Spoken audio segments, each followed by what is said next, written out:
बकरियों को कौन सा तेल पिलाना चाहिए, सर्दियों में कौन सा तेल पिलाना चाहिए और गर्मियों में कौन सा तेल पिलाना चाहिए, ठंडा तेल कौन सा है, गरम तेल कौन सा है, तिल का तेल, तारे मीरे का तेल, सरसों का तेल, पोल्ट्री ऑयल, इन चारों में से बेहतर कौन सा है, जानवरों के लिए कौन सा तेल इस्तेमाल करें। आज की वीडियो में इन तमाम सवालों के जवाब दूंगा। बिस्मिल्लाहिर्रहमानिर्रहीम। अस्सलाम वालेकुम नाजरीन, मैं हूं डॉक्टर नुमान अली और आपकी खिदमत में एक नए सेशन के साथ हाजिर हूं। बहुत से लोग आपस में डिस्कस कर रहे होते हैं कि फ़लाँ तेल ना दें, ये जी ठंडा तेल है, फ़लाँ तेल दें, ये जी गर्म तेल है, किस मौसम के अंदर कौन सा तेल दें। कोई कहता है जी सरसों का तेल दें, कोई कहता है जी नहीं तारे मीरे का तेल दें।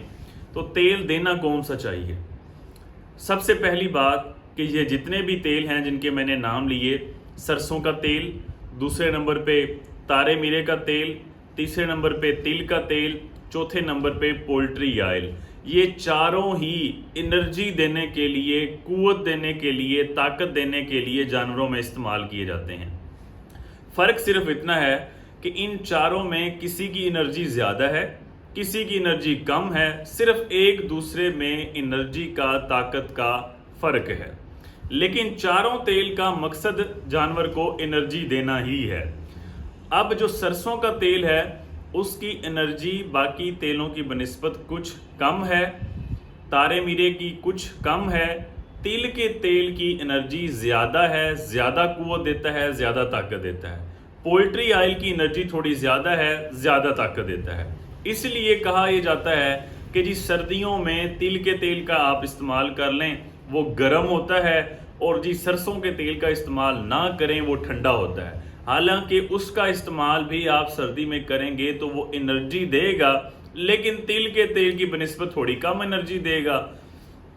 ज़्यादा गर्मी हो तो फिर इस तिल के तेल का इस्तेमाल आप ना करें, सरसों के तेल का इस्तेमाल कर लें, ताकि जानवर ज़्यादा एनर्जी लेने की वजह से ज़्यादा गर्मी महसूस ना करे। तो सबसे जो अच्छा तरीका है वो यही है कि आप जितनी आपकी जेब आपको ताकत देती है उसके हिसाब से तेल लें, और कोई इसका फार्मूला नहीं है कि कितने किलो कौन सा तेल हो, फलां इतने किलो हो। आप जो है इन जितने आपके पास हो आप उनको मिक्स कर लें, इससे जानवर को ज़्यादा फ़ायदा होगा। ठीक है, जितनी आपकी जेब जो है वो इस्तात के मुताबिक। तिल का तेल थोड़ा महंगा होगा।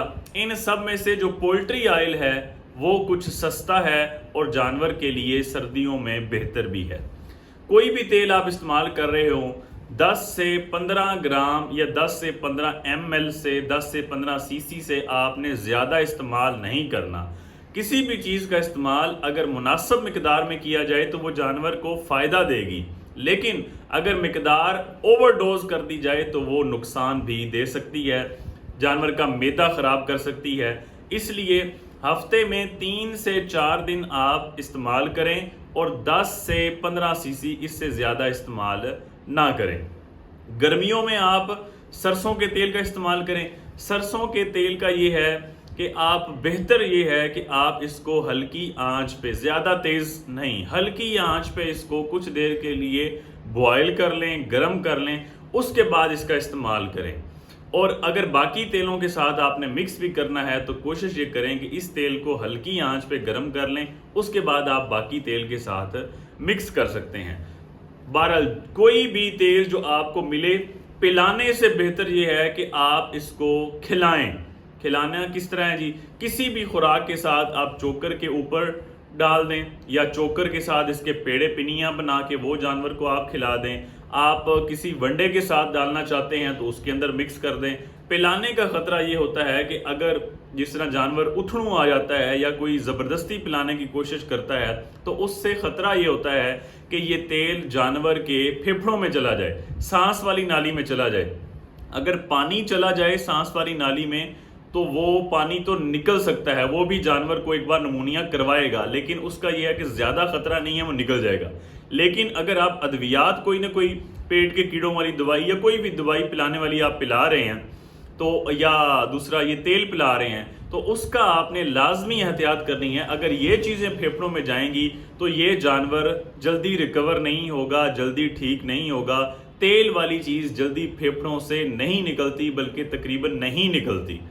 तो इसका आपने एहतियात करना है। اگر پیٹ والی دوائی جو کیڑوں والی پلانی ہے وہ تو آپ پلائیں گے، اس کو آپ کوشش کر لیں کہ پلائیں نہیں کھلائیں، کسی بھی چیز کے ساتھ آپ مکس کر لیں، ونڈے کے ساتھ، چوکر کے ساتھ، کھال کے اندر، وہ آپ اس کو کھلائیں۔ امید کرتا ہوں کہ جس بھائی نے سوال پوچھا اس کو جواب مل گیا، اور انفارمیشن سے بھرپور ویڈیو کو شیئر لازمی کیا کریں تاکہ ہمارا پیغام زیادہ سے زیادہ لوگوں تک پہنچ سکے۔ بہت شکریہ۔